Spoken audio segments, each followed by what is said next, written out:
Hello, kids. How are you? Good to be with you again. Fuck it. I just read a story that got me so fucking angry that I'm going to do a few other stories to calm myself down before I get into it. By the way, the name of this episode is Time for Another Civil War. Wish I was fucking 18 again and had good knees and hips. I'd be right out there.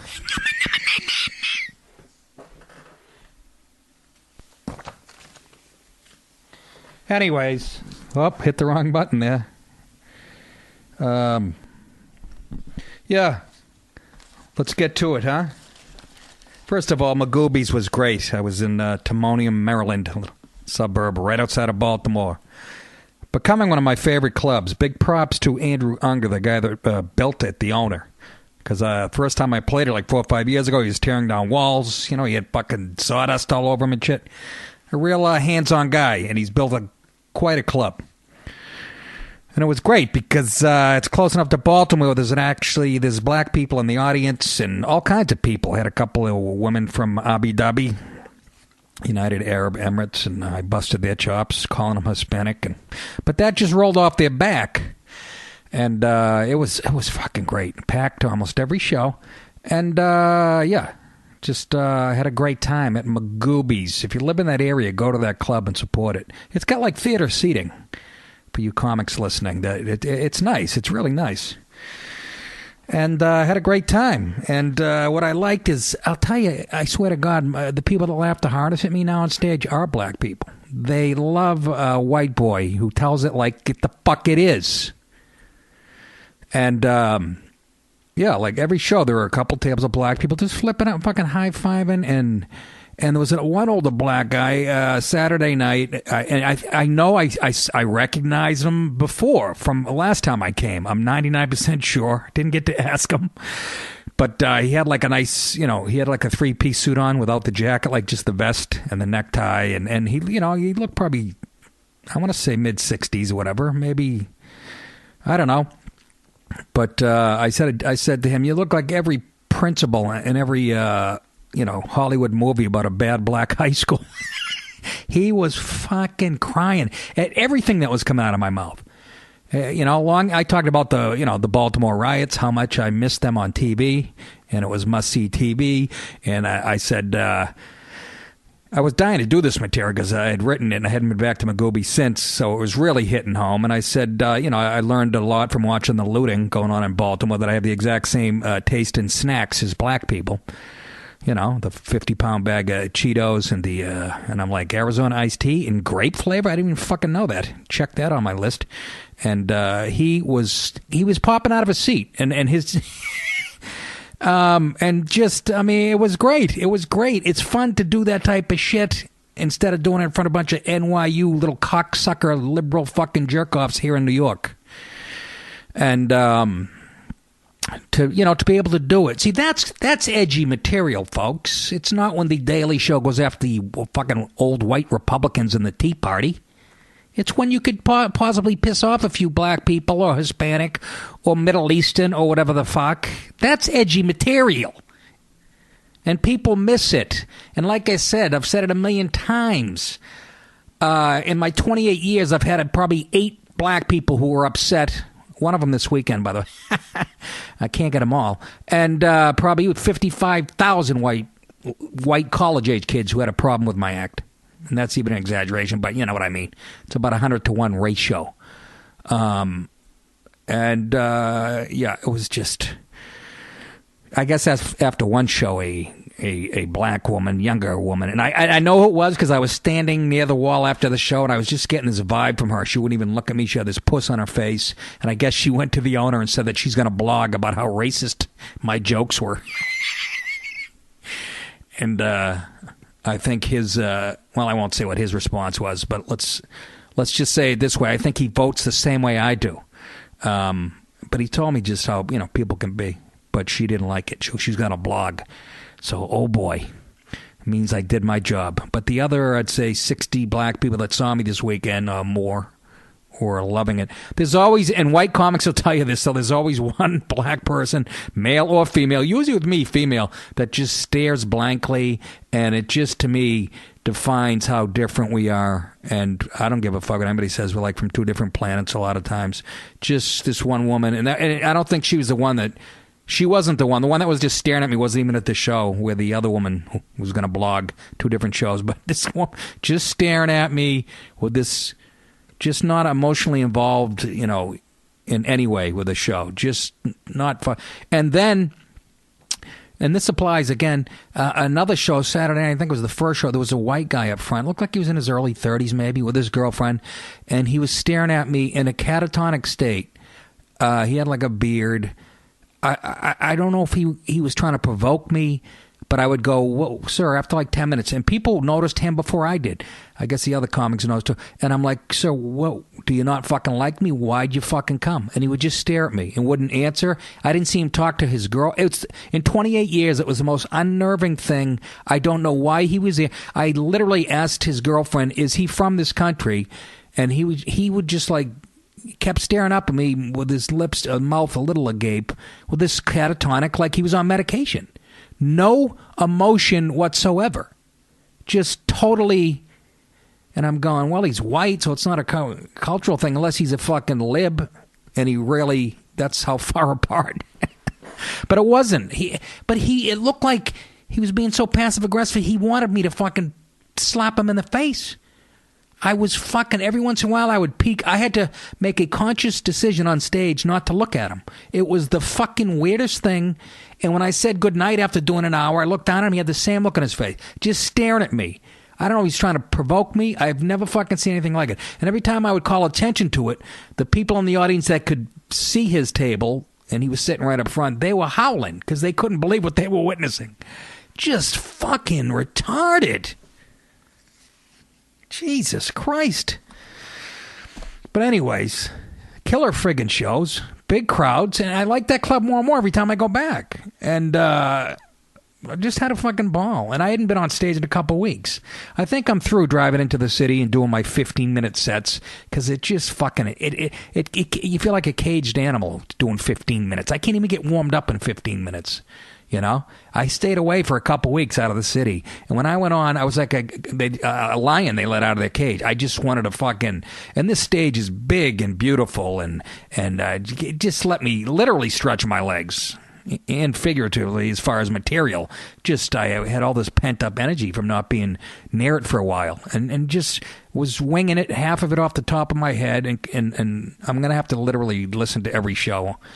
I record my shows because I came up with some shit that, who knows? I always think it sounds great, and I'm like, I can't wait to get home and listen to it, and then it's some heinous shit, but it's still very funny. And I think that's my new method. I'm done writing clever fucking shit because that's not what they want. They want Captain Fluffy, Mr. Iglesias, and whatever. No disrespect to him. I'm just saying.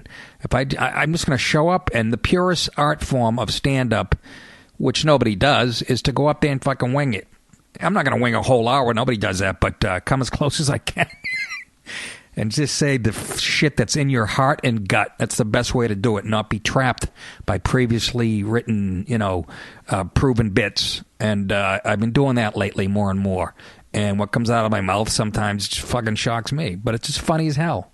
And I think it's going to get darker and meaner. So what do you think of that, lib cocksuckers? Anyways, you know what I'm talking about. Huh? He's a fag. Yes, he is. Anyways, that was the weekend. Drove down there, by the way. It was fucking great. In the car right after the show Saturday night. Was home by 3:04 a.m. Oh, yeah. With a couple Jack Daniels in me. Makes the ride go faster. I'll say that again. God damn it. The Waze app keeps me clear from the cops. Anyways, upcoming gigs. Let's take care of business real quick, huh? I got to make a living, for the love of fuck.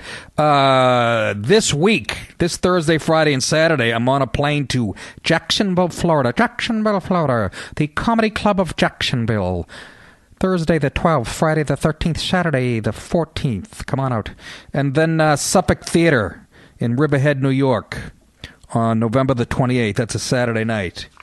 You guys have heard about it. Then the comedy scene up in Foxborough, right by Gillette Stadium. It's part of the complex, I believe, of the undefeated 8-0 Patriots. What? You heard me, bitches. There's only 2 teams left. And how good are they? Anyways, we'll get to them in a few minutes. That's enough. Anyways. Where do we start? Let's start with SNL. This will calm me down. Trump was on there, and what did I think about it? I don't know. They treated him fairly, I guess, but so much to the point where it was almost boring. It wasn't a very funny show. And I say that with a lot of respect in my heart for the writers, because it's hard to write that shit. But the whole thing with Hispanics showing up to, yell out shit and call them racist, that didn't happen. Which is a win for Trump and for this country. Maybe the fucking worm is starting to turn, although the next 4 stories I talk about will prove me wrong, I guess. But it was I'll play a little bit of his monologue at the beginning, play a couple clips. First he came out and said some shit, and then Daryl Hammond and the other kid, Taran Killam, I don't know, forget his first name.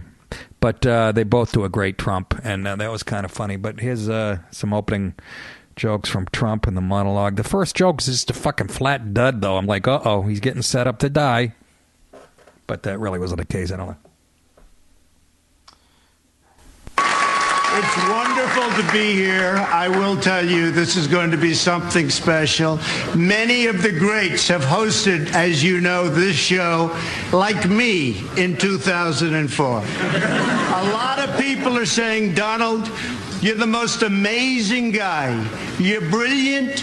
You're handsome. You're rich. You have everything going. The world is waiting for you to be president. So why are you hosting Saturday Night Live? Why? And the answer is, I have really nothing better to do.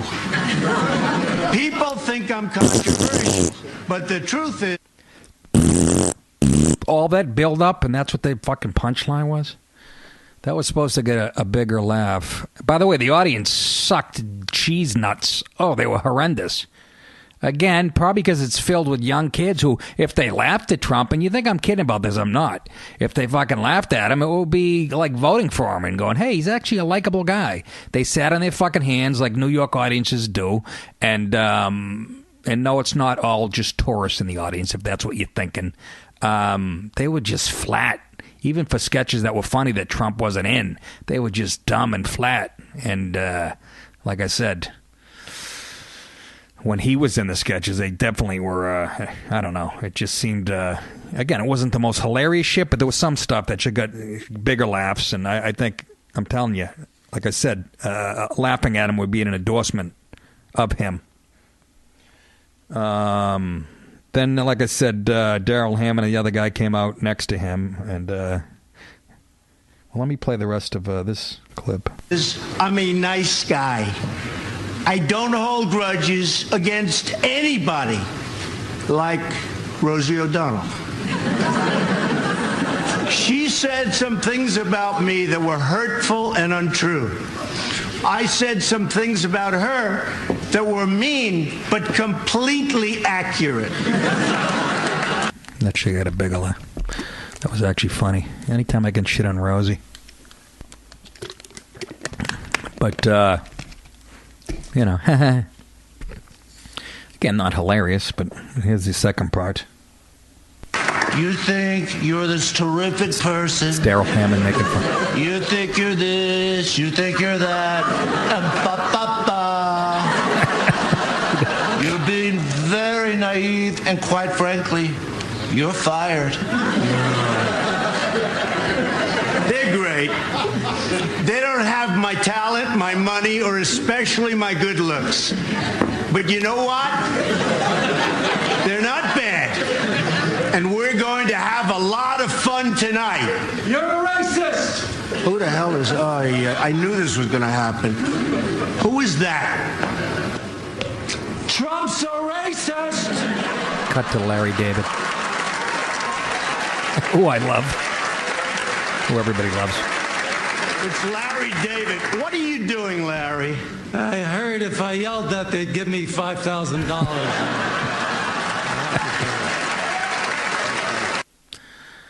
Yeah, and that was a funny, actually. I thought that was a highlight of the show right there. That was a funny way to handle that racist thing, and it actually makes Trump look pretty good, actually, you know? And Larry David, who probably does think Trump's a racist, because Larry's ex-wife was like a fucking raging liberal to the fucking 1,000th power. But I thought that was a clever way of handling it, and really I thought that was the funniest part of the show. There was some other sketches he was in that just kind of laid flat, but again, it was almost like a deliberate effort. The audience was sitting on their hands, but a little of both. Like I said, it wasn't the most brilliant stuff, and I was just thinking back that, that's what this show's about. That was the history of the show, was political satire, and they would really get edgy when Belushi was alive and when it first came out, and it's much more tame now. But so anyways, C+, I guess. I don't know. But I don't think it hurt him, and I guess they got huge ratings, which he'll brag about now for the next. Anyways, so, and he is still the front runner in national polls, believe it or not, which it just makes me happy. I'm not like a huge Trump fan, like I said, but I think I'm like the rest of the country. Fuck you and your fucking conventional politicians. Let's throw somebody in there like this. Let's mix it up, So, and again, Dr. Ben Carson is leading in a few polls, and he's right on Trump's heels in a few polls and leading in a few. And, of course, that means what? The media, the liberal bias, means, hey, we have to take him down. He's a threat. A black conservative? Oh, Christ. Get the knives out. No pun intended. Just thought of that. But that was the big story, right? Ben Carson, he has a book, and in the book he said as a kid he had a horrible temper, went after his mother with a hammer and tried to stab one of his friends. And on stage in Baltimore, I actually said that. I said, a guy who made a living cutting people open, why should we be shocked that, he stabbed somebody with a knife? That was God's way of steering him to what he should do for a living. Which is basically what Ben Carson said that incident did. And of course, the media, the CNNs and the fucking douchebags of the world, well, we can't find anybody to corroborate that story and blah, blah, blah. And so he was on CNN defending himself. And everybody, again, the mainstream media's going, he's normally a very low-key guy, but he's lashing out. He showed anger that's not typical of Ben Carson. Really? This is him lashing out. This is him talking to Allison Camerata, who used to be a reporter at Fox News Channel. Apparently she couldn't cut it. She's at CNN, the lying cocksucking network. And this is her interviewing him about, questioning some of the stories in his book. And listen how literal she takes him when he makes an analogy of the media in this country. Even if all the media tries to shut you down, which they have tried very much to do with me, but they can't, because the good Lord has provided me with mechanisms like my syndicated column and like Fox News. We'd be Cuba if there were no Fox News. Now, as you point out, I did work at Fox for many years, and I do have many friends there still who are excellent journalists. They hate your but guts. I'm not sure that even they think that without their reporting that we would be Cuba. You mean that if Fox News didn't exist, we would be a communist country? No. Again, there you go with sensationalism. That's what you try to do.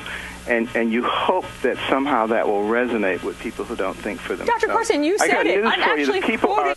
Listen, yeah, that's what he meant. He literally meant we would be Cuba. Do you hear her? And just playing the fucking game. No wonder why you're at CNN. Hope Roger Ailes kicked you in your fucking ass on the way out. Mama Luke. Yeah, Mama Luke. The Mama Luke of the year. A lot smarter than you think they are. They're a lot smarter, and they know exactly what I'm talking about. Yeah, Allison, we do. We do know. what he's talking about. And then there was another story. He said he had like lunch with Westmoreland at West Point, and they offered him, like a full scholarship. But of course, the media's going, they don't give out scholarships. They don't even give out full scholarships. No, they give out aid. It's the same thing. I had friends in high school who went to Ivy League schools to play football, and they actually used the language scholarships when it wasn't really scholarship. It's, it's like aid. Either way, their bills are paid, and they're going to try to catch them on something like that. Like that wouldn't have happened. A well-spoken young black man, that would never happen. The military would say, "Hey, come to school with us," or whatever. Like, that couldn't have happened. But it wasn't in those exact words, and it's just fucking hilarious. It's hilarious. It really is. I mean, God, just if you're just trying to seriously be honest with yourself, you can't deny this type of fucking bias. You can't, unless you've bought into it a long time ago. And then Ben Carson made the point in a few interviews, look, the president wasn't vetted like you're doing to me. You didn't investigate his past. And then on every channel, CNN, MSNBC, and CNBC, we certainly did vet the president. We heard stories about his birth certificate and questioning where he was born and blah, blah. Yeah, you know where you heard all that? On Fox fucking News, and you labeled people like Sean Hannity racist for bringing up the fact that the president sat in a Reverend Wright's church and listened to anti-American black liberation theocracy, all that horse shit, and you didn't bring it up. Fox News did, and so-called right-wing talk radio, and people get tarred as racist for it. But listening to people on CNN go, we certainly did vet the president. You didn't fucking mention anything about him hanging out with Bill Ayers until after, like I said, like guys like Hannity and guys at Fox News did. So you're full of shit. You like a rigged game. You lying motherless fucks.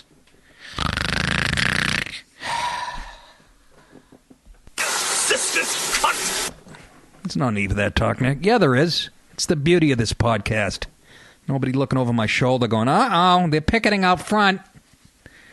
Black Lives Matter is out front. But they're trying to fucking really discredit this guy.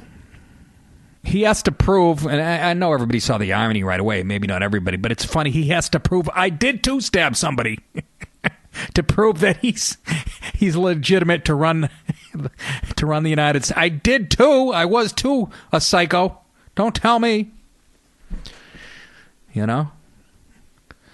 They would defend, I'm trying to think of another black doctor that's this unpopular with Dems. Probably be Huxtable. That's right, a black rapist.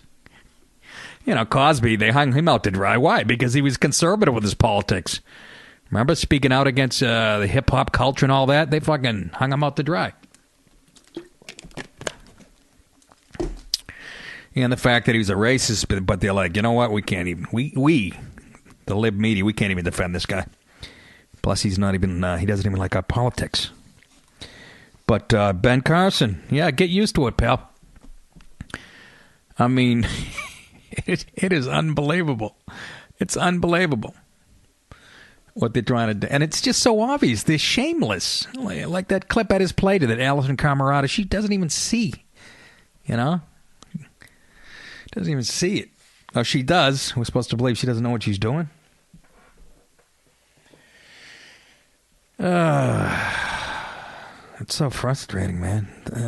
Boy, what's going on?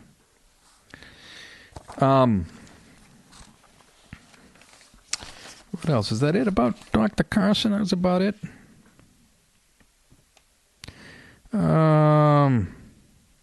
He said he's being targeted because he's a very big threat to the secular progressive movement in the country. And most likely to be able to beat Hillary Clinton. See, the evangelists love him, the real religious right, because,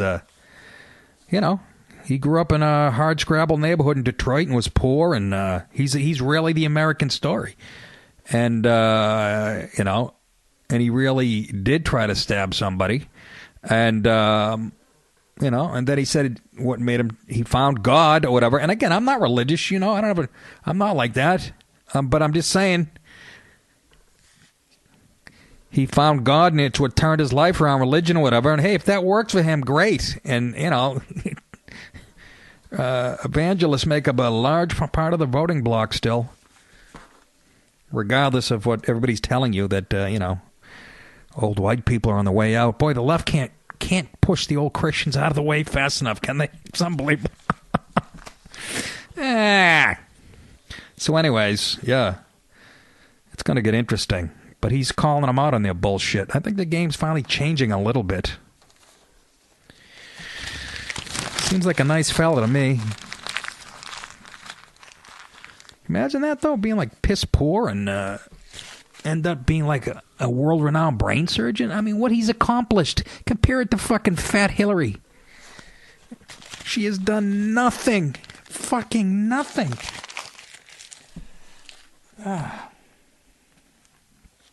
Has she? I don't think she's nothing. Remember, when I talk about Hillary, we have to... I flew around the world. Secretary of State. Nice reset with Russia. That's working out well. She's done nothing. She fucked the smart guy who became president. That's her accomplishment.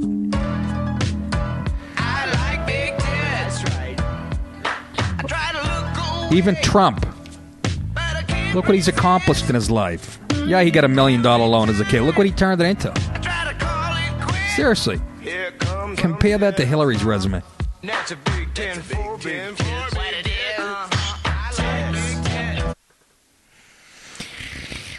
La la la la. More headlines in a country that's fucking rotting from the inside out.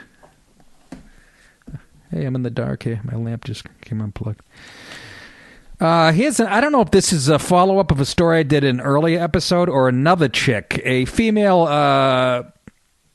Fire Department of New York recruit has graduated from the fire academy after her instructors fudged on her strength, agility, and running requirements. Shirlene Doran Holder, 39. That's who I want. A 39-year-old broad coming up a ladder when my ass is on fire.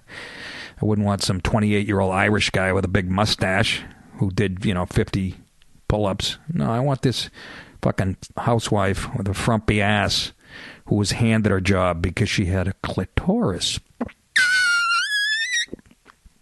That's the official song for clitoris, by the way. She never achieved a passing score of 17 minutes and 50 seconds on the functional skills test, a course of job-related tasks in full gear, such as stretching hoses. Oh, I know a few broads could do that. And dragging dummies, according to the New York Fire Department source familiar with the training. She did not come in under 24 minutes in practice tests. Dorian Holder, she's got a hyphen in her last name. That's how you know she's a twat zone. Failed to run the required 1.5 miles in 12 minutes or less. Christ, a guy could do that. And I smoke now. Even after running the course, even after the running course was slashed by an estimated quarter mile, she still couldn't do it. The source said, alleging that the start and finish lines were moved to shorten the run for her, and she still couldn't do it. She completed the abbreviated run in 12:06. Under a recent loosening of rules ordered by the FDNY Commissioner Daniel Nigro, probationary firefighters who fail the run can demonstrate adequate aerobic capacity on a Stairmaster machine, which she was allowed to do. We're just lowering the standards out of fairness for women and minorities, even when it puts the general public's life at risk. And again, those aren't conservative fucking moves. Ugh. Can you imagine? The FDNY has come under fire for its lack of female firefighters, who now number 49, less than half of 1% of the 10,500 person force. Yeah, there's a reason. Guys are better at it. That's why. There's a reason. There's no rigged game. It's about biology, and we'll always be better as long as we're bigger and stronger. Unless you want to start throwing, Caitlyn in there. She could go up a ladder and grab me by the scruff of my neck, but there's only a few Caitlins. And you wouldn't know that watching TV and listening to pop culture. You'd think 1 in 5. But anyways. Okay. Doran Holder, former city EMT, is one of 282 court-ordered priority hires, quote-unquote, who Brooklyn federal judge Nicholas Garofis ordered must get preference because of past discrimination against minorities. And there it is. Right out there in the open. This is about past discrimination. So what if you're putting people's lives at risk? This is about past discrimination against women and minorities. So fuck it. Right? Doesn't matter if people die in a fire. We have to straighten that. See, that's the priority of the far left. This guy's a real douche, this judge. Garofis. G-A-R-A-U-F-S. Garofis. Probably saying it wrong. I hope so. Listen to this. It was her third attempt at passing the academy after taking the civil service exam in 1999. After dropping out of her second attempt in 2014 because of an injury, the FDNY gave the mom of 2 a desk job at full firefighter pay and benefits. She was paid $81,000, including overtime last year. I had to sacrifice a lot to get here, but it's worth it for my children to see me going after something I wanted, and not letting limitations define me, she told the Village Voice. Who else would she tell it to without getting hit in the face with a handful of shit? Okay? That's how she sees it.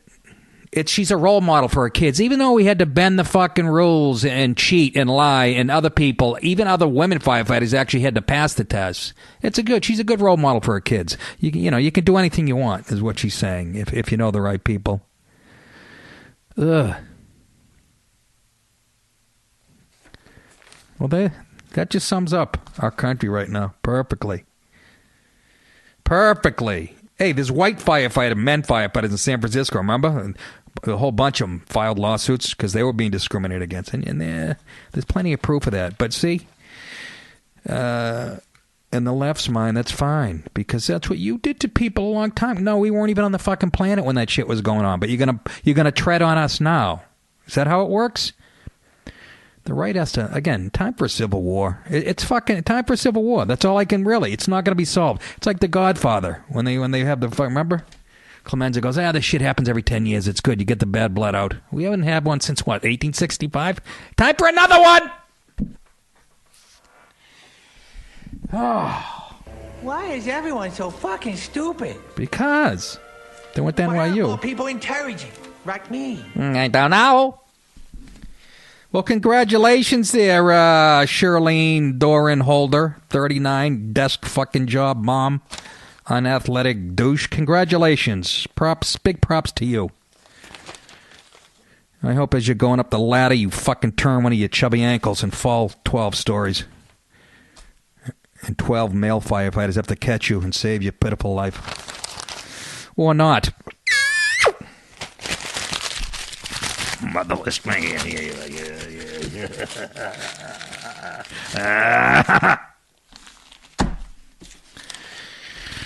Next up, in the faggy liberal world that has been created that is overrunning us and common sense, and I'll save the big story for, last, the University of Missouri. Oh, that's the one that got me mentally ill.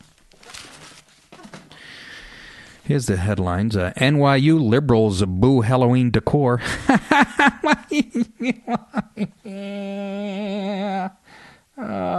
Where could this be going, huh? You know right away from the headlines. Right?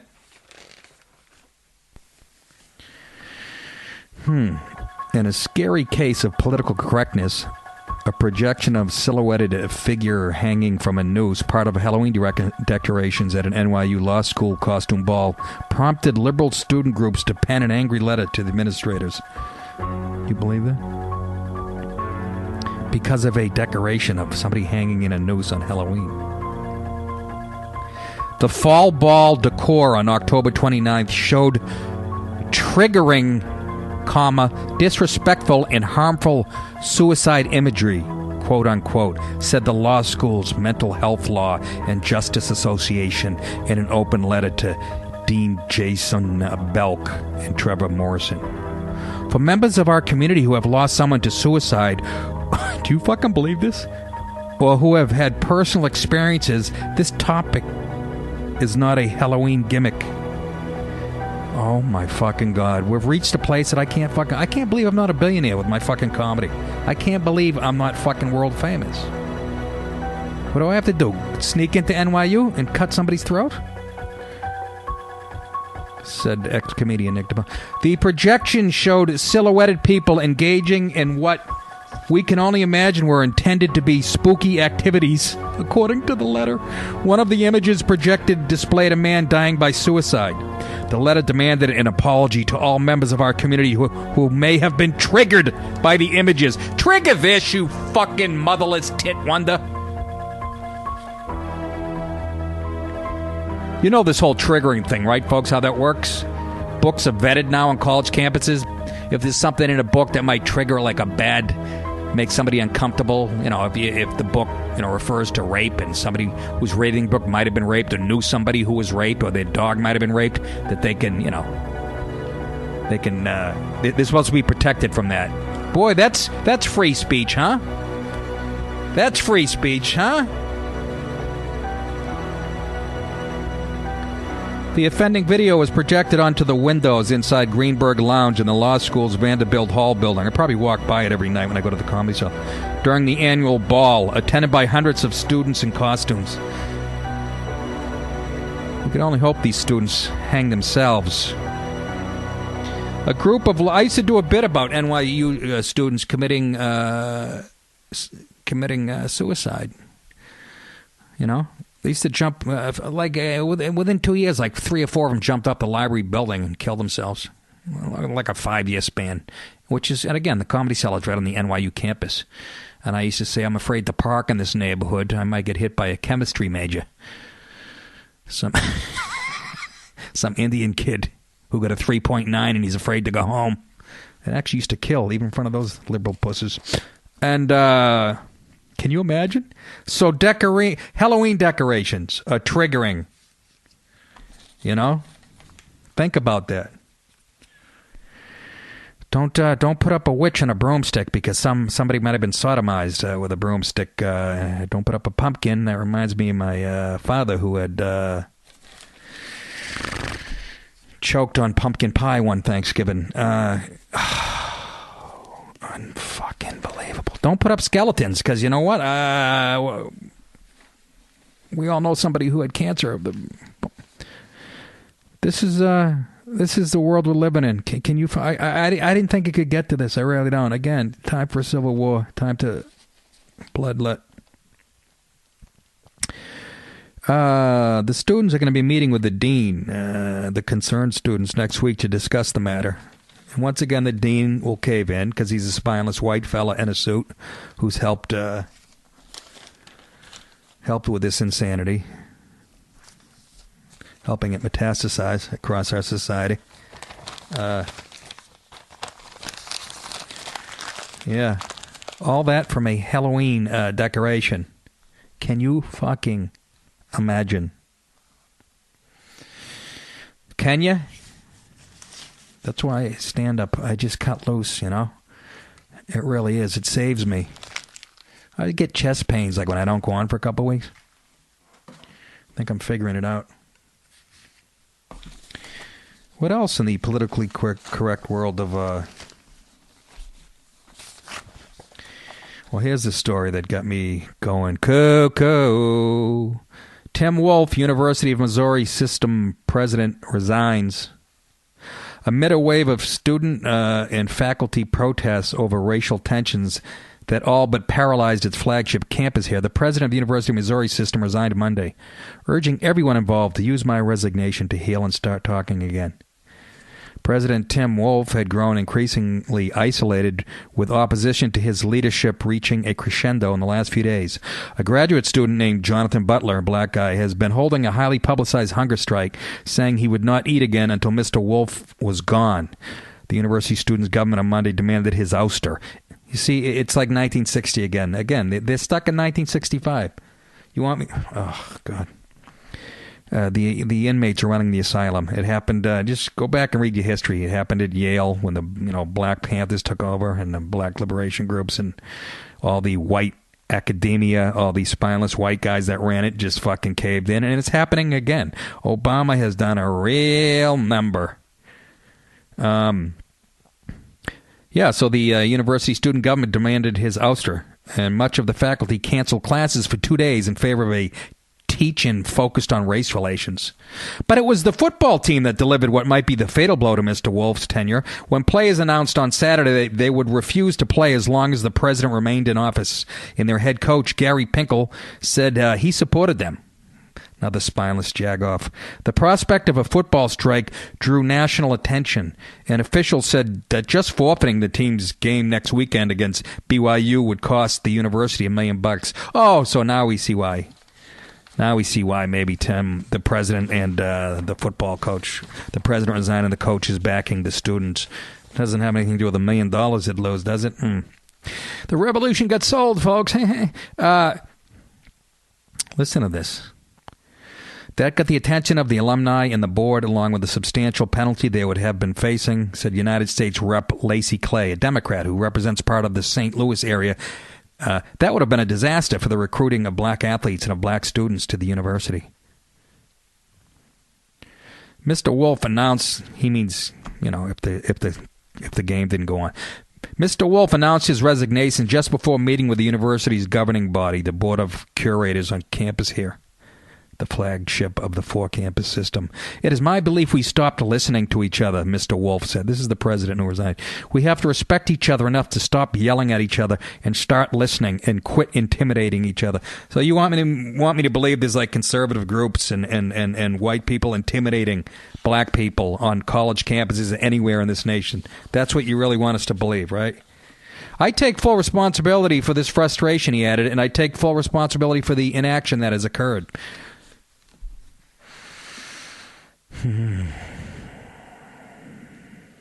The Board of Curators has the power to hire and fire the university president, and the curators, in turn, are appointed by the governor. Do you see how it is? How political it is? It was not clear how much pressure Mr. Wolf was under from either the curators or the governor, Jay Nixon, a Democrat, to leave. You remember Jay Nixon, the governor, right? During the fucking Ferguson. You remember him? Afraid to do anything, to call in the cops? Remember? He let it get out of control because he was afraid. You remember Jane, Governor Nixon, right? Another spineless Caucasian fella.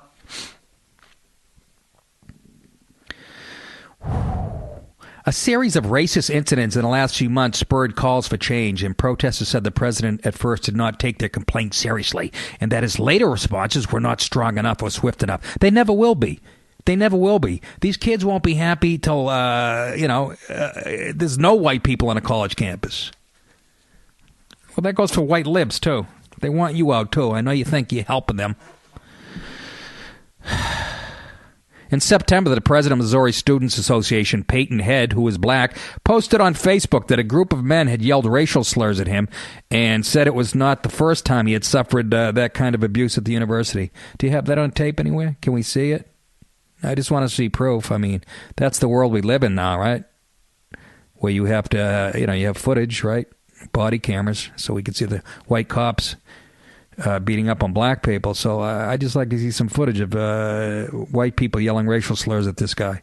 In early October, the Legion of Black Collegians, a student group, was rehearsing a homecoming event when a white man walked onto this stage and used racial epithets about the black students. When activists tried to confront Mr. Wolf later that day at homecoming parade, he avoided them, leading to accusations that he was dismissive of their concerns.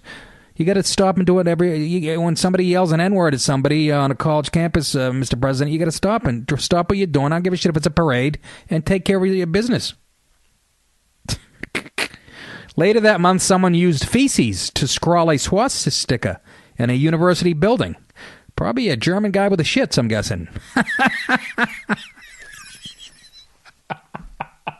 Come on, that one even got me. That was a good one.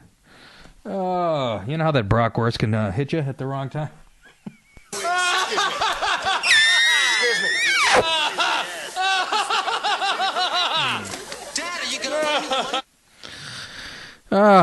Yeah. Have we investigated any of these, like the swastika? Earlier, this happened later in October. The swastika made of feces. Well, that should be easy. Whenever somebody does a hate crime thing and there's a stool sample left there at the scene, you should be able to figure that out. Get fucking Quincy on the line, or whoever, CSI fucking Ferguson. Unbelievable. But I'm saying, did they investigate these? Because a lot of times, over the last 5 years, there's been a handful of incidents, like right here in Columbia, in New York City, where there was a noose left on a woman's door, and turned out it was a black person who left it there. They do a lot of that shit, too. And another black student, was it University of Virginia, claimed somebody smashed her windshield and keyed her car and wrote racist, and they turned out it was her who did it. So I'm just hoping they're investigating these things thoroughly. If you want me to believe in the year 2015 that somehow white or conservative or whatever, that there's like open racism going on college camp, that's just that as a whole is hard to friggin' believe. Again, unless you're living in 1960. I love that phrase when they talk about, when you hear like, Al Sharpton go, "We've made a lot of progress, but we got a long way to go." That long way to go, really? When are you going to be happy? They're never. Angry black people are never going to be happy. Or these student groups. Again, this is all a manifestation of having a radical in the fucking White House. That's what this is all about. He's really lit a fire under their ass. You got to give him that much. By the way, the group that's stirring all this up they're called Concerned Student 1950. That's a reference to the year the university enrolled its first black student. They were formed to demand that administration address what it was said was pervasive racism. For the last week, the group has held a sit-in on a campus plaza, creating around-the-clock encampment there. See? It's like 1965. Unfucking real. Well, from what I've seen of Missouri and Ferguson, and I don't know that it's white racism that's the problem. I really don't. Mr. Wolf on Sunday said that a system-wide diversity listen to the language. They're so ensconced in this shit and so marinated, they don't even know how stupid they are. Mr. Wolf on Sunday said that a system-wide diversity and inclusion strategy that addressed student concerns would be unveiled in April. But that drew angry reactions from protesters as being too little too late. Do you see what I'm fucking saying? It's never enough.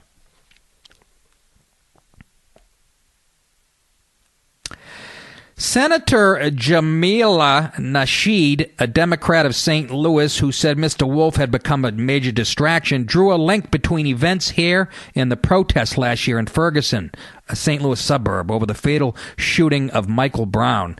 Again, they keep going back to that. Even in like the New York Post, it's supposedly, right leaning. Every time they bring up Michael Brown, it always says shot by a young black shot by a white cop.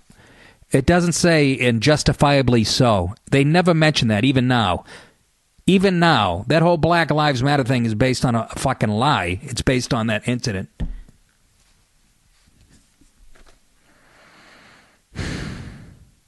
They never mention that. It's unbelievable. The whole thing, that whole movement is based on a lie. Yeah, look at it. It's got more steam than ever. So that kid's eating again now that the the white president of the University of Missouri has stepped down. He's going to get a nice footlong. Listen to the shit that also is going on this campus. In the last few months, the university has also seen highly charged clashes over the rights of graduate student teaching assistants who recently began trying to form a labor union, and over access to abortion and the university's relationship with Planned Parenthood. Any learning going on? You wonder why we're getting smoked by China and fucking every other nation. Is there any learning going on at college campuses? Or is that what it's for now? It's just about fucking activism. Political activism. University of Missouri Tigers. Yeah. See how the minute that the football team got involved, that was going to cost $1 million. You know those thugs that everybody hates on college campuses? But you need them for something like this, don't you? I blame that on white folks. There should be more white guys on the team. Then they couldn't have done anything. There would have been no leverage. But when you run a 4.8 40, what do you... But do you believe that shit? Do you believe it? And again, it's all based on, like he said, that guy, that Democrat said, it has a lot to do with what's going on that campus, what went on in Ferguson, which, again, we all know is based on a fucking lie. The guy was exonerated. Or am I confusing my riots? There's so many of them. Freddie Gray and the cop was exonerated even after, Eric Holder, the most racist attorney and the attorney general in the history of this country. Yeah, that's right. Even he couldn't, with all his bias, convict that white cop, Darren Wilson. And this whole Black Lives thing has sprung from that, which is, again, based on a big fucking lie. It's been disproven. And an abortion? What's going on? Whatever. Oh, my God.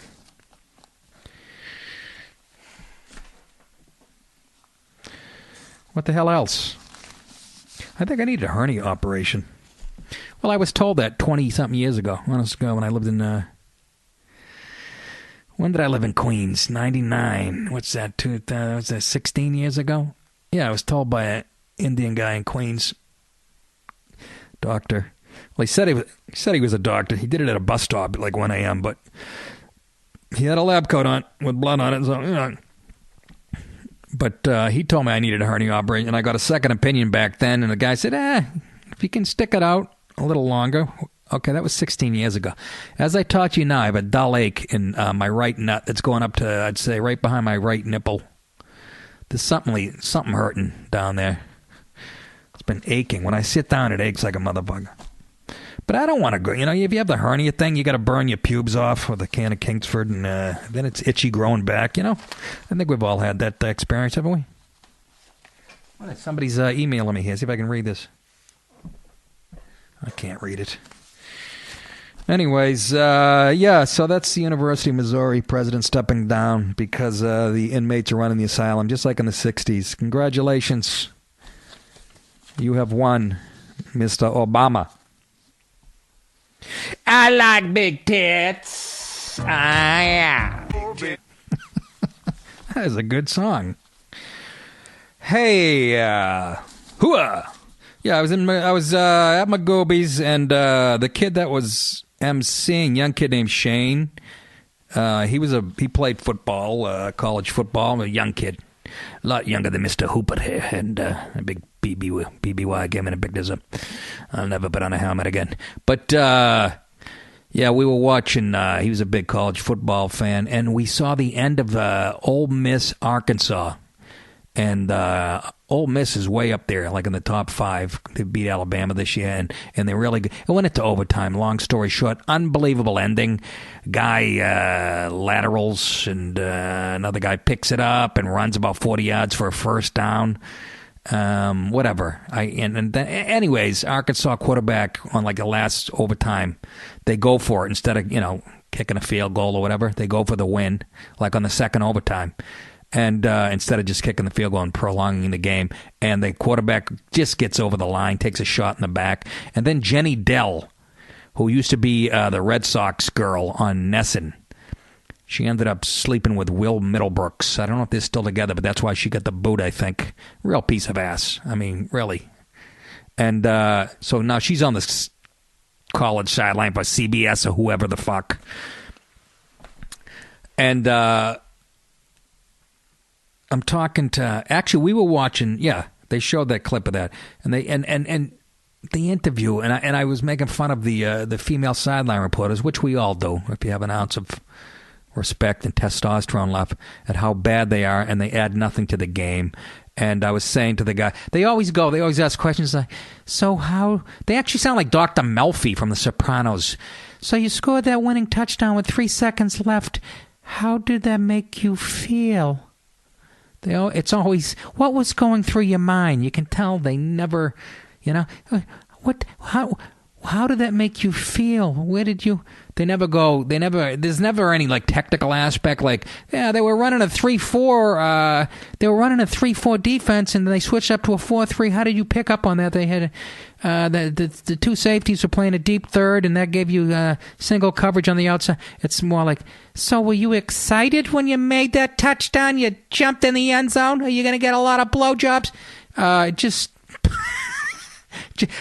were riffing and making fun of her, and then I pick up the paper, the Post today, and Phil Mushnick, one of my favorites, sports writer. He's a media critic, and he hates a lot of the shit that we hate here at the show. And I fucking like him. I actually sent him an email saying how good, because he doesn't shy away from the race issue in sports or whatever. If there's a double standard, he just tells it like it is. And but I pick it up and it says sideline reporter offers nothing to Unreal game, and he was talking about the game I was just telling you about, and the guy that got the touchdown, and it was an amazing game. The guy's last name was Allen that scored the touchdown. He got, like I said, he took a whack in the back, and her first question, like Phil said, was a good one. If he was all right, and he said, "Yeah, I'm fine." Then she goes, "What gave you confidence to go for that last drive?" And the play ended on a crazy lucky thing. Let me read exactly, because he gives a blow by blow of what happened.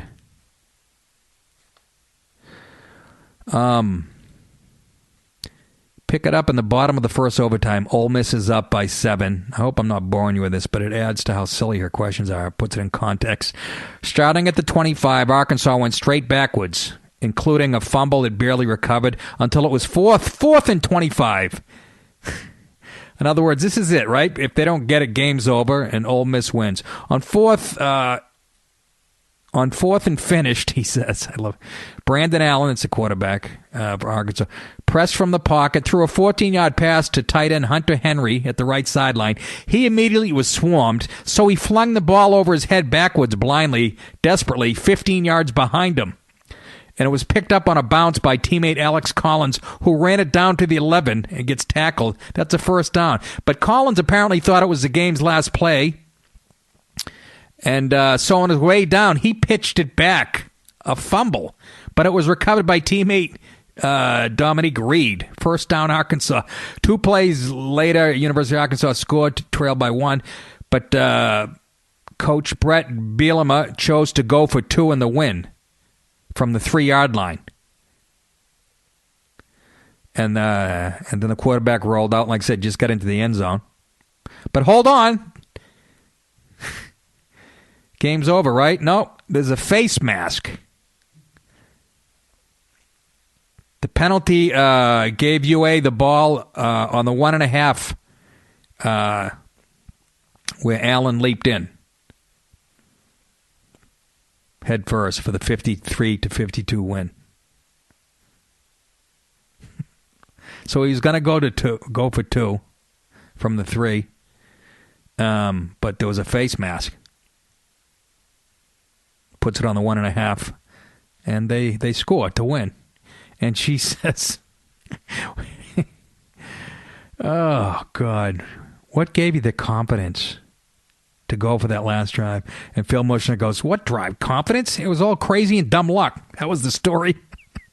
Next question: what do you think gave your team the competitive edge? How does that make you feel? Oh, Mushnick says the outcome was determined by stunning good fortune / misfortune.